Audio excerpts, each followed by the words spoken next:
Respected భాయ్ సాబ్ ఎప్పుడు మా వెనుక ఉండి నడిపిస్తూ ఉంటాడు. అండ్ మాతో ఉండే మిత్రులు, తమ్ముళ్ళు రమణ గారు, వెంకటరెడ్డి గారు, ప్రియమైన అధ్యాపక బృందము, అధ్యాపకేతర బృందము, గ్రామ పెద్దలు అండ్ డియర్ స్టూడెంట్స్, ఈరోజు యాక్చువల్గా ఈ 26th జనవరి రిపబ్లిక్ డే, కాన్స్టిట్యూషన్, ఇవన్నీ అంశాలు అంటాం కదా. ఏదైనా ఒక వ్యవస్థ నడవడానికి కొన్ని రూల్స్ ఉండాలి. ఆ రూల్స్ మనకి ఒక పద్ధతి ప్రకారం నడవడానికి ఉపయోగపడాలి. దాంతో అందరం ఆనందంగా ఉండాలి. సరే, ఒక దేశానికి కాన్స్టిట్యూషన్ ఎలా నడిపిస్తుందో దాన్ని ఒక్కసారి మన స్కూల్లో చూసుకుంటే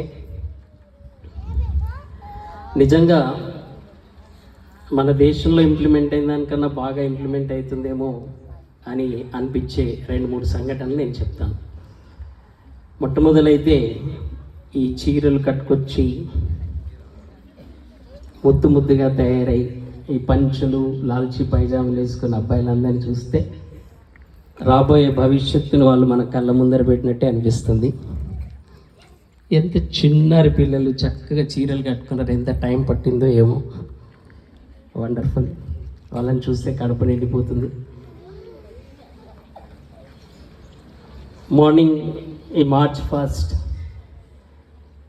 ఇవన్నీ పనులు వాటికవే జరుగుతున్నట్టుగా వాటి వెనుక ఎవరు ఏ బాధ్యత తీసుకొని చేయిస్తున్నారో కానీ కొన్ని మా నోటీస్లోకి రాకుండానే జరిగిపోతున్నాయి. అదే మన కాన్స్టిట్యూషన్. సమయానికి భోజనం అందడం కానీ, మీరు ప్రేయర్కి వచ్చేయడం కానీ, స్టడీ అవర్స్ కానీ, ఏదైనా కానీ అందరూ బాధ్యతగా ఉండి అందరూ ఆనందంగా ఉండేటటువంటి వాతావరణాన్ని కలిగిస్తున్నందుకు ప్రతి ఒక్కరికి, దాని వెనుకున్న ప్రతి పాత్రధారికి ధన్యవాదాలు చెప్పుకుంటున్నాను. ఎందుకు సార్ ఈ మాట అనంటే, ఏదో తెలియని ఆనందం మనసులో మీ సమక్షంలో ఇలా రోజులు ఏ విధంగా గడుస్తున్నాయో కూడా అర్థం కావట్లేదు. ప్రతి ఒక్కరిలో ఆనందం, ప్రతి ఒక్కరు హ్యాపీగా ఉంటున్నారు. దానికి ఒక ఎగ్జాంపుల్ చెప్తాను కదా. ఈ మధ్యకాలంలో 10th క్లాస్ పిల్లల వాళ్ళ గురించి ఇన్ఫర్మేషన్ తీసుకోవడానికి కాలేజెస్ నుంచి చాలామంది వస్తున్నారు.